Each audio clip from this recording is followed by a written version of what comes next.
BNP জামাত ভাগবাটোয়ারা করে দেশের সবকিছু দখল করে নিয়েছে বলে মন্তব্য করেছেন তথ্য উপদেষ্টা মাহফুজ আলম।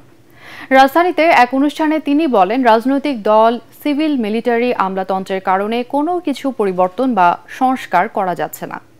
2 মাসের মধ্যে সাংবাদিকতা সুরক্ষা অধ্যাদেশ পাশ হবে জানিয়ে উপদেষ্টা আরও বলেন, সবাই এখন চেয়ে আছে পরবর্তী সরকারের দিকে। আরও জানাচ্ছেন ইমদাদুল্লাহ বাবু। গণমাধ্যমের স্বনিয়ন্ত্রণ ও অভিযোগ ব্যবস্থাপনা বিষয়ে এই গোলটেবিলের আয়োজন করে গবেষণা প্রতিষ্ঠান centre for governance studies CGS। এতে গণমাধ্যম সংস্কারে দেয়া সুপারিশগুলো সরকার এখনও বাস্তবায়ন না করায় হতাশা জানান এ সংক্রান্ত সংস্কার কমিশনের প্রধান কামাল আহমেদ।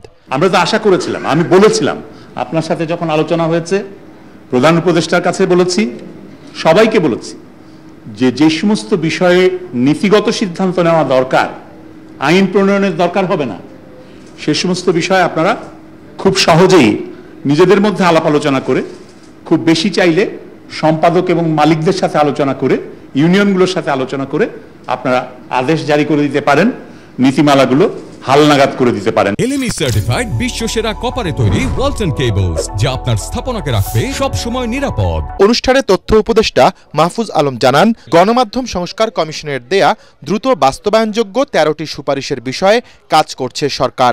আমার গতি কখন চলে যাবে সেটা নিয়ে ক্রাইসিস।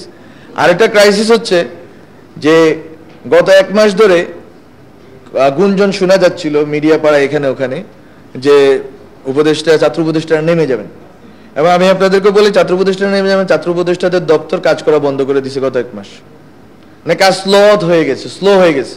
আপনার পরবর্তী সরকারের অপেক্ষায় সবাই, আমলারা পরবর্তী সরকারের অপেক্ষায়, বিজনেসম্যানরা পরবর্তী সরকারের অপেক্ষায়, আপনারাও হয়তো পরবর্তী সরকারের অপেক্ষায় আছে। তো বিষয় হচ্ছে যে আমি তো এই পরিস্থিতিতে আমাদের জন্য কঠিন করে ফেলা হয়েছে। পত্রিকা মালিকদের সংগঠন নোয়াবের অসহযোগিতার কারণে নবম ওয়েজ বোর্ড বাস্তবায়ন সম্ভব হয়নি বলেও জানিয়েছেন তিনি। আমরা যখন ক্ষমতা আসলাম, দায়িত্ব নিলাম, তখন বিএনপি জামাতের লোকরা এসে বললো কি, বা আরো দলের লোকরা আসলে অত লোকজন নাই, এই 2জনেরই আছে, তো ওরা এসে বললেন যে একটু যে ফেয়ার হইতে হবে। তো বিসি নিয়োগ হইল 10 জন বিএনপির, 3 জন জামাতের হইল। তারপরে ধরেন আরো এরকম জামাতের যদি বিসি না হয়, প্রবিসিটা জামাতের হইল, অ্যাডমিনটা কে নিবে এটা নিয়ে কারাকারি হইল। তো এগুলো আমার চোখের সামনে ঘটছে। তখন কিন্তু সবাই যে এই সরকার আমাদেরকে 2 বছর 3 বছর যা সময় লাগে সংস্কার এবং বিচার করে দিয়ে তারপরে যাবে।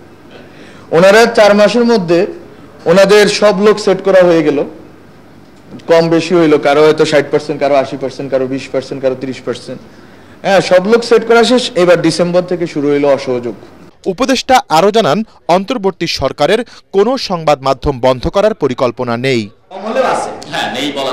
ইমদাদুল্লাহ বাবু, ATN বাংলা, ঢাকা।